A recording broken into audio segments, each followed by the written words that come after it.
Did Saul Kripke really imagine disembodied pain?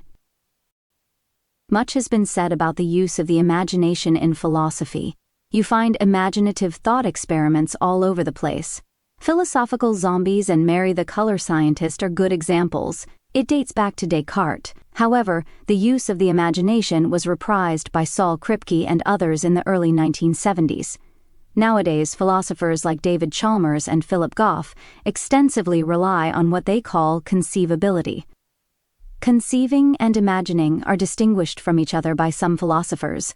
All arguments against the identity theory, which rely on the necessity of identity or on the notion of essential property, are, of course, inspired by Descartes' argument for his dualism.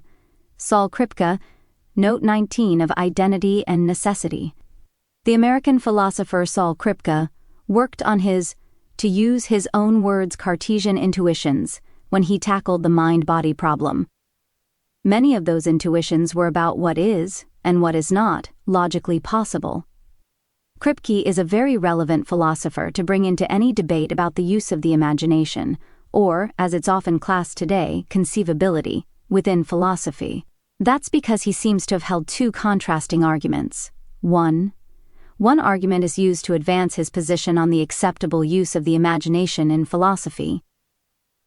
2. The other argument is used to criticize the use of the imagination by his critics. In the first instance, Kripke informed his audience about an act of imagination, which actually misleads us metaphysically speaking. He wrote, W thought erroneously that we could imagine a situation in which heat was not the motion of molecules, because although we can say that we pick out heat contingently by the contingent property that it affects us in such and such way.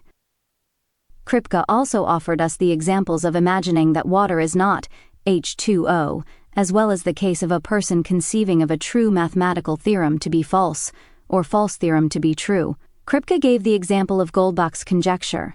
On the other hand, Kripke also believed that imagination, or what we can conceive, can tell us something very important about various philosophical issues. In Kripke's own words, just as it seems that the brain state could have existed without any pain, so it seems that the pain could have existed without the corresponding brain state. Kripke stressed our ability to imagine a pain state without its correlated brain state, formerly characterized as the firing of C fibers. Thus, Kripke concluded, to paraphrase, if we can imagine mental states without their correlated brain states, then such states are possible. Alternatively put, Kripke was arguing that there's no necessary identity between mental states and brain states. Misimagining. Kripke was aware that philosophers criticized his emphasis on both the imagination and intuitions. However, he didn't say much about either. He did tell us that a materialist, it needn't be a materialist, has to show that these things which we can imagine are not in fact things we can imagine. The Cartesian intuitionist is imagining something when he imagines, but the argument in the following is that he's not imagining what he believes he's imagining. He's not imagining, for example, disembodied pain. So no one is claiming that Kripke didn't imagine something that worked as a substitute or a surrogate for what he believed he was imaging. Of course, Kripke might well have asked the following question, how do you know that I'm not imagining this? However, his critic could have replied, how do you know that you are? How do I know that you are? But there's a little problem here. In the same paragraph, Kripke says that the materialist has to hold that we are under some illusion in thinking that we can imagine that there could have been pains without brain states. This is very different to imagining an actual pain without a brain state. Loosely, perhaps anyone could imagine a pain without a brain state. However, what is being imagined in these instances? Not an actual pain, but some kind of vague possibility that doesn't involve imagining an actual pain without a brain state. Disembodied pains. What is it to imagine my pain existing even if the state of the body did not? Drawing on some of Kripke's own arguments, doesn't the imaginer need to literally be in pain in order to imagine his pain? After all, when it comes to pain, many have argued that there's no reality appearance distinction to be made between imagining a pain and actually being in pain, see here. If that's the case, then no one imagines pain existing even if the state of the body did not, simply because no pain is imagined in the first place. All that said, the words imagine my pain existing even if the state of the body aren't clear. Arguably, in this instance, an actual pain needn't be imagined at all, let alone felt. In that case, then, what is imagined? The behavioral manifestations of pain. That obviously wouldn't work for Kripke's argument. So once the body and brain are imaginatively erased, along with the behavioral manifestations of pain, then what on earth is left? Again, what exactly did Kripke imagine when he imagined a bodiless pain? Did his pain float free in the ether? In this case, did Kripke imagine, say, a toothache without any teeth, or a headache without a head? What about psychological pain? Take depression. Even in this case, depressive pain is intimately linked to many physiological symptoms and changes. In other words, psychological pain isn't either abstract or disembodied, it is at least partly physical. Some would say entirely physical. Kripke went further. We can perhaps imagine my not being embodied at all and still being in pain, or conversely, we could imagine my body existing and being in the very same state, even if there were no pain. Kripke supposedly imagined two things here. One, he imagined not being embodied at all. Two, he imagined being in pain without having a body. As already stated, to imagine a pain is to be in pain. What is imagined if there is no actual pain? Kripke imagining being disembodied is also problematic. What is it that he imagined when he imagined himself disembodied? What was it precisely that was disembodied? The I or the soul? Berkeleyan idealists touch on something similar in response to someone saying that he could imagine a tree falling without anyone around to hear it. Berkeleyans respond by arguing that all the imaginer is doing is imagining himself being there, perhaps in some vague, supposedly disembodied state. Thus, he surreptitiously imagines what he would hear, with his physically embodied ears, etc., when the tree is falling. In a very loose sense, Kripke might have imagined his body existing, and being in the very same state, even if there were no pain. Sure, Kripke could also have imagined his body existing and being in the same state, and yet having a pain in a completely different area of the body. He could have even imagined being in the same physical state and being a philosophical zombie.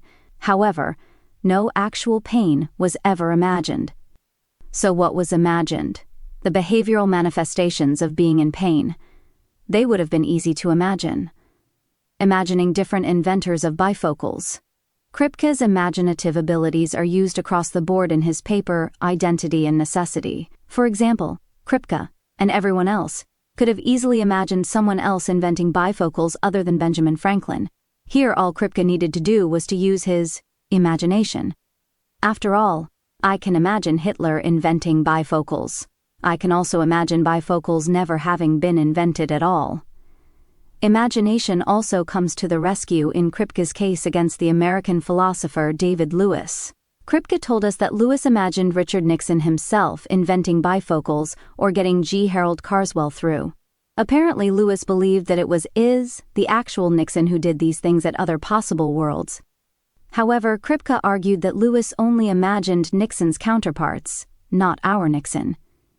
Another of Kripke's examples is a philosophical opponent imagining this lectern being made of ice rather than wood. Kripke argued that what his opponent was actually imagining was not this lectern, but another one that existed in a counterfactual situation. However, if one is an essentialist like Kripke, then this lectern must be made of wood.